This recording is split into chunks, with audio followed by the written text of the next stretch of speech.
Hello friends, ओम श्री गणेशाय नमः। जय श्री कृष्ण। आप सभी का स्वागत है आपकी अपने यूट्यूब चैनल पर। फ्रेंड्स, आज हम आपको इस वीडियो में बताने जा रहे हैं माघ मास महात्म्य की 24वें अध्याय की कथा के बारे में।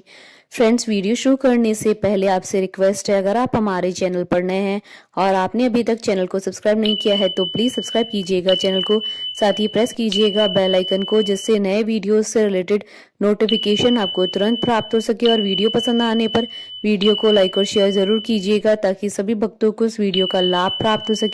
और कमेंट बॉक्स में जय श्री कृष्ण जरूर लिखिएगा। माघ मास महात्म्य 24वां अध्याय प्रारंभ। लोमेश जी कहने लगे कि वह राजा पहले तो तामिश्र नामी नरक में गया, फिर अंध ताम्रश नरक में जहां पर अति दुखों को प्राप्त हुआ, फिर महारौरव, फिर काल सूत्र नामी महानरक में गया, फिर मूर्छा को प्राप्त हो गया। मूर्छा से चेतना आने पर तापन और संप्रतापन नाम के नरक में गया। अनेक दुखों को भोगता हुआ वह प्रताप नाम के नरक में गया। तब वह काकोल, कुड़पल, पूर्व मृतिका, लो शंकु, मृजीप आदि नरकों में होता हुआ असीपत्र वन में पहुंचाया गया, फिर लो धारक आदि नरकों में गिराया गया। भगवान विष्णु के साथ द्वेष करने के कारण वह 21 युग तक भयंकर नरकों की यातना भोगता हुआ नरक से निकलकर हिमालय पर्वत पर बड़ा भारी प्रशाच हुआ। उस वन में वह भूखा और प्यासा फिरता था। उसको मेरु पर्वत पर भी कहीं खाने को न तो भोजन मिला और न ही पीने को जल। होत व्यथा के कारण वह पिशाच घूमता हुआ एक समय पलोत प्रस्थवन नाम के वन में जा निकला। भेड़े के वृक्ष के नीचे वह दुखी होकर हाय मैं मरा, हाय मैं मरा ऐसे शब्द जोर जोर से पुकारने लगा और कहने लगा कि भूख से दुखी मेरे इस जन्म का कब अंत होगा। इस पाप रूपी समुद्र में डूबते मुझको कौन सहारा देगा। लोमेश जी कहने लगे। इस प्रकार वेद पाठ करते हुए देवदूती ने उसके दुख भरे वचनों को सुना और वहां पर एक पिशाच को देखा, जिसकी लाल डरावनी आंखें, दुर्बल शरीर, काले काले ऊपर खड़े बाल, विकराल चेहरा, काला शरीर, लंबी सी जीभ बाहर निकली हुई, लंबे होठ, लंबी जांघें, लंबे लंबे पैर, सूखा चेहरा, आंखों में पड़े गड्ढे वाले पिशाच को देखकर देवदूती ने उससे पूछा कि तुम कौन हो और ऐसी करुणा से क्यों रोते हो। तुम्हारी यह दशा कैसे हुई है। तुम्हारा मैं क्या उपकार करूं।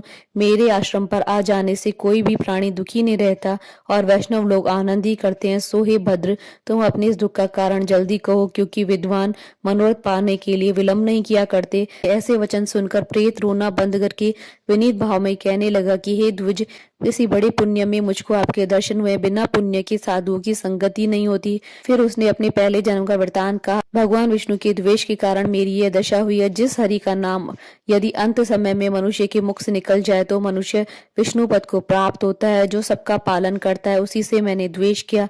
यह सब मेरे कर्मों का दोष है, जिसकी ब्राह्मण तप द्वारा प्रार्थना करते हैं। ब्रह्मा आदि देवता, सनकादिक ऋषि जिसको मुक्ति के लिए पूजते हैं, जो आदि मध्य तथा अंत में विश्व का विधाता और सनातन है, जिसका आदि मध्य अंत नहीं, उस भगवान के साथ मैंने द्वेष किया। जो कुछ पुण्य किए मैंने पिछले जन्म में किए थे वह सब विष्णु जी के द्वेष रूपी अग्नि में भस्म हो गए। यदि किसी प्रकार मेरे इस पाप का नाश हो जाए तो मैं भगवान विष्णु के सिवाय किसी और देवता का पूजन नहीं करूंगा। विष्णु भगवान से द्वेष करके मैंने बहुत दिनों तक नरक की यातना भोगी और पिशाच योनि में पड़ा हूँ। इस समय मैं किसी अच्छे कर्म की योग से आपके आश्रम में आया हूँ, जहाँ पर आपके सूर्य रूपी दर्शन ने मेरे दुख समान अंधकार को दूर कर दिया। अब आप कोई ऐसा उपाय बताइए जिससे मेरी यह पिशाच योनि दूर हो, क्योंकि सज्जन पुरुष उपकार करने में देर नहीं करते हैं। देवदूती कहने लगा कि यह माया देवता, मनुष्य, असुर सबकी स्मृति को मोहित कर देती है, जिससे धर्म का नाश करने वाला द्वेष उत्पन्न हो जाता है। जगत की उत्पन्न करने, रक्षा करने और नाश करने वाले को सब प्राणियों की आत्मा है, उनसे भी द्वेष करते हैं। जिनके अर्पण करने से सभी कर्म सफल होते हैं, उनकी भक्ति से मुख मोड़ने वाला मूर्ख कौन सी गति को प्राप्त नहीं होते। चारों वर्णों का वेदोक्त हरि का भजन करना ही उत्तम है, अन्यथा कुमार्ग पर चलने वाले मनुष्य नरक के गामी होते हैं। इसी कारण वेद विरुद्ध कर्मों को त्यागना चाहिए। अपनी बुद्धि से बचे हुए धर्म के मार्ग पर चलने से मनुष्य परलोक के पद का भी नाश कर देते हैं। वह वेद, देवता, ब्राह्मणों की निंदा करते हैं, झूठे मन कल्पित शास्त्रों को मानने वाले नरक में जाते हैं। देवादिदेव विष्णु से विमुख होने वाले नरक में जाते हैं। जैसे द्रविड़ देश का राजा नरक में गया, इस कारण उसकी निंदा नहीं करनी चाहिए और वेद में न कही गई क्रिया को भी नहीं करना चाहिए। लोमेश जी कहने लगे कि ऐसा कहने पर मुनि ने पिशाच को सुमार्ग बतलाया कि माघ मास में तुम प्रयाग में जाकर स्नान करो, से तुम्हारी व्यभिचार योनि समाप्त हो जाएगी। माघ मास में प्रयाग में स्नान करने से मनुष्य पहले जन्म के सब पापों से मुक्त हो जाता है। वहां पर स्नान करने से मुक्ति प्राप्त होती है। इससे बढ़कर कोई और प्रायश्चित नहीं है। संसार में यह मोक्ष और स्वर्ग का खुला हुआ द्वार है। गंगा और यमुना का संगम त्रिवेणी संसार में सबसे उत्तम तीर्थ है। पाप रूपी बंधन को काटने के लिए कुल्हाड़ी है।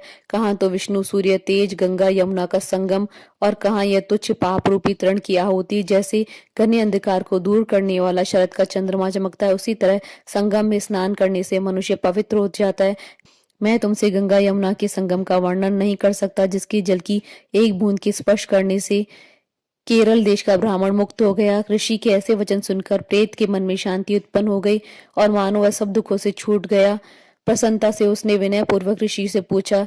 ऋषि से क्या पूछा, इसका वर्णन अगले अध्याय में किया गया है। श्री माघ मास महात्म 24वां अध्याय संपूर्ण। बोलिए भगवान श्री हरि विष्णु जी की जय, सनातन धर्म की जय। हमारे साथ इस वीडियो में अंत तक बने रहने के लिए आपका धन्यवाद। ओम श्री गणेशाय नमः। जय श्री कृष्णा।